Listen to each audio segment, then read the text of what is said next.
Hello friends. So we are on our way to understand the formation of images by spherical mirrors. We have been introduced what is a concave mirror and what is a convex mirror. So now we have to understand how the image will be formed when the object is placed in front of concave mirror or the convex mirror. So basically the object is always placed in front of the mirrors, be it concave or convex. But now where will the image be formed? That depends on where the object is placed and in front of which mirror it's been placed. Like usually in case of concave mirror, most of the images are formed in front of the mirror, concave mirror. Whereas in case of convex mirror, the images are formed at the back of the convex mirror. But the object is always placed in front of the mirror. Now, this object, let's talk about this object now. This is a kind of extended object. And when light rays are falling and are passing through this object, it will not be like that this object will be considered as a whole. No, instead, it will be fragmented, and each small portion of this extended object acts like a point source on its own. And the light rays originate from all these point sources. So whenever we have an extended object, basically it's a collection of all the point sources. And infinite number of rays originate from each of these points. But now, how many of these rays we actually want to get our image, that depend on the intersection of the light rays after reflection from the mirror. So now we know there are so many rays falling on the mirror, especially if each of this portion of the extended object acts as a point source, so we will be having infinite number of waves originating. So now how many of them we actually need to get the idea of the image? So for that the answer is at least 2 reflected rays. So after hitting the mirror, they would bounce back somewhere. We need the intersection of at least 2 reflected rays to get the idea of the position of the image. Let's discuss what kind of reflected rays would actually help us to get the position of the image. As I said, that the intersection of at least 2 reflected rays would actually give us the position of image. So it's not that any 2 reflected rays would be of help. Out of 4 types of reflected rays, any 2 would help. So there are certain type of rays which we actually need.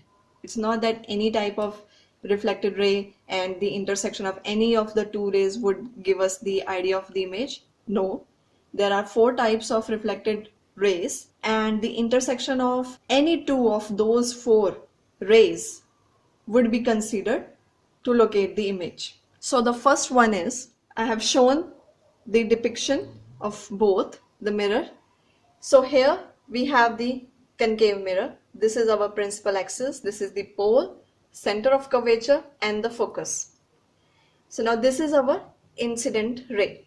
So a ray passing parallel to the principal axis after reflection from the spherical mirror will pass through the principal axis of the concave mirror. And in case of convex mirror, I would say a ray passing parallel to the principal axis of convex mirror after reflection will appear to diverge from the principal focus of the convex mirror. As we know that in case of convex mirror, both the center of curvature and principal focus lie behind the mirror, behind the reflecting surface of the mirror. So rays do not actually appear from these points, These are the virtual points. They just appear to diverge from here. So in both the cases, if a ray is coming parallel to the principal axis and it hits the mirror, after reflection it will definitely pass through principal focus in case of concave mirror and will appear to be coming from principal focus in case of convex mirror. Moreover, as I told you in case of plane mirror, that the normal is basically the straight line drawn perpendicular to the surface of the mirror. This is what we call normal in case of plane mirror. And the incident ray also touches the point of contact of the normal with that of the mirror. So this is the case of plane mirror. So in case of spherical mirror, normal is considered to be the line joining center of curvature and the point where incident beam hits the spherical mirror. So if this point is considered as A, so this CA is the normal for concave mirror. And here also, let this point be A. So now this imaginary line connecting center of curvature of convex mirror and the point where incident beam hits the reflecting surface of the mirror, that line is considered to be the normal in case of convex mirror. So again, as I mentioned before, all these reflections happening, all the incident rays which reflect from the spherical mirrors, they follow laws of reflection which we have already studied. So here, as I mentioned, this is the normal. So and we know that always the angle between incident ray and the normal makes the angle of incidence, and the angle between reflected ray and the normal is the angle of reflection. So here also, this is our incident beam and this is our normal. So this is the angle of incidence between the two, and after reflecting the beam goes here through the principal focus. So this is our angle of reflection. Same in case of convex mirror, incident beam after reflecting appears to diverge from principal focus. So the angle between incident beam and this extended line connecting or depicting the normal of spherical mirror, that is the angle of incidence, and the angle between this same normal and the reflected ray is the angle of reflection.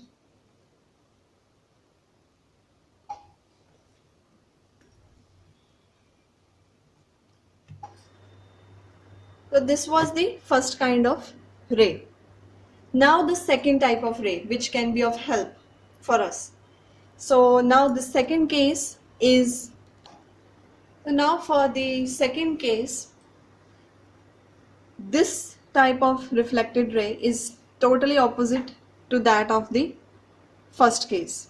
In first case, the incident ray was coming parallel to the principal axis and after reflection it passed through the focus. Here also coming parallel and after reflection appeared to diverge from the focus. So now this diverge word is connected with convex mirror. You should be well aware of that by now. Now in second case, the ray which is coming, or in case of concave mirror, is passing through the principal focus. After reflection will go parallel to the principal axis. So it's totally opposite. Here first it strikes the focus and then after reflection from the mirror it goes parallel to the principal axis. Again, the line joining center of curvature and the point of incidence of the ray, incident ray, is the normal for us, and that's why this angle between incident ray and the normal is angle of incidence, and the angle between normal and reflected ray is angle of reflection. Now in case of convex mirror, what is happening?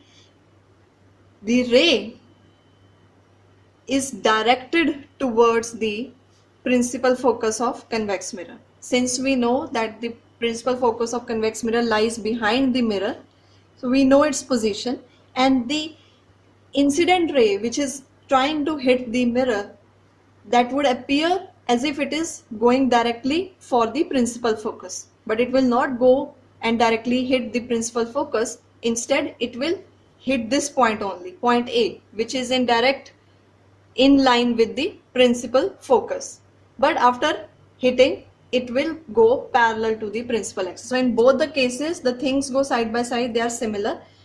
In both this scenario we have the same thing. If one tries to hit the focus, after reflection it will go parallel to the principal axis. So here it is directed towards the principal focus, but since here it cannot pass through this mirror, so it will eventually reflect. And again the angle here, CA, extended line, is the normal, and angle between incident ray and the normal is angle of incidence, and this one is the angle of reflection. Now in third case, the ray which is passing through the center of curvature of concave mirror, after reflection from the mirror, is reflected back along the same path. It will retrace its path. So here we cannot show the angle of incidence or reflection, because we know that the line joining the center of curvature and the point of incidence of the incident ray on the mirror is basically the normal, and here the incident ray, reflected ray and the normal are coinciding. So it will be simply 0 degree between all of them. So if the ray is passing through center of curvature, it will after reflection again go back through it. Similarly, in case of convex mirror, the ray which is directed towards the center of curvature, although it would not go and hit it, it will simply get reflected from this point A and it will retrace its path back. So we have total of 4 rays, out of which we have studied 3 rays, and the intersection of any 2 out of these 4 rays would actually help us to find the position of the image. First one was the ray coming parallel to the axis, principal axis. So after reflection it goes through the focus or appear to come from the focus, diverge from the focus. Another one, if it is passing through the focus, after reflection it will go parallel. Here also it is directed towards the focus, but after reflection it goes parallel to the principal axis.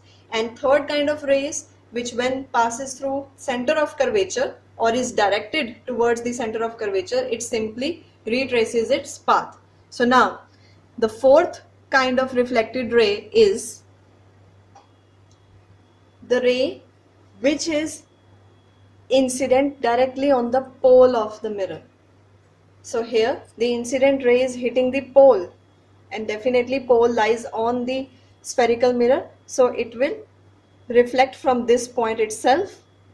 And now here the ray which is incident obliquely, obviously it is falling at some angle, so we say it is incident obliquely to the principal axis towards pole of the concave mirror, then it is reflected also obliquely, and the incident and the reflected ray will follow the laws of reflection at point of incidence. So angle of incidence I will be equal to angle of reflection R. Similarly, here in case of convex mirror also things remain same. Ray is incident obliquely to the surface of convex mirror and it is hitting the pole of the convex mirror. So after reflection it will go away obliquely, following the law of reflection. So that means both incident ray and the reflected ray will make equal angle. Now here also if you see, we in case of laws of reflection, when we study them in case of plane mirror, angle of incidence is the one that is formed between normal and incident ray, and angle of reflection is the one that is formed between normal and the reflected ray. Here, as I told you, the line joining center of curvature and the point of incidence of incident ray on the spherical mirror, that line is known as normal. So here this CP itself is our normal, and obviously the angle between incident ray and normal would be angle of incidence, and that between normal and reflected ray would be angle of reflection. Same is the case in here in convex mirror. So if it falls obliquely and directly hits the pole, it will go away obliquely, and angle of incidence would be equal to angle of reflection. That's all for today. After this, we will study the actual representation of image formation in case of concave and convex mirror. Thank you.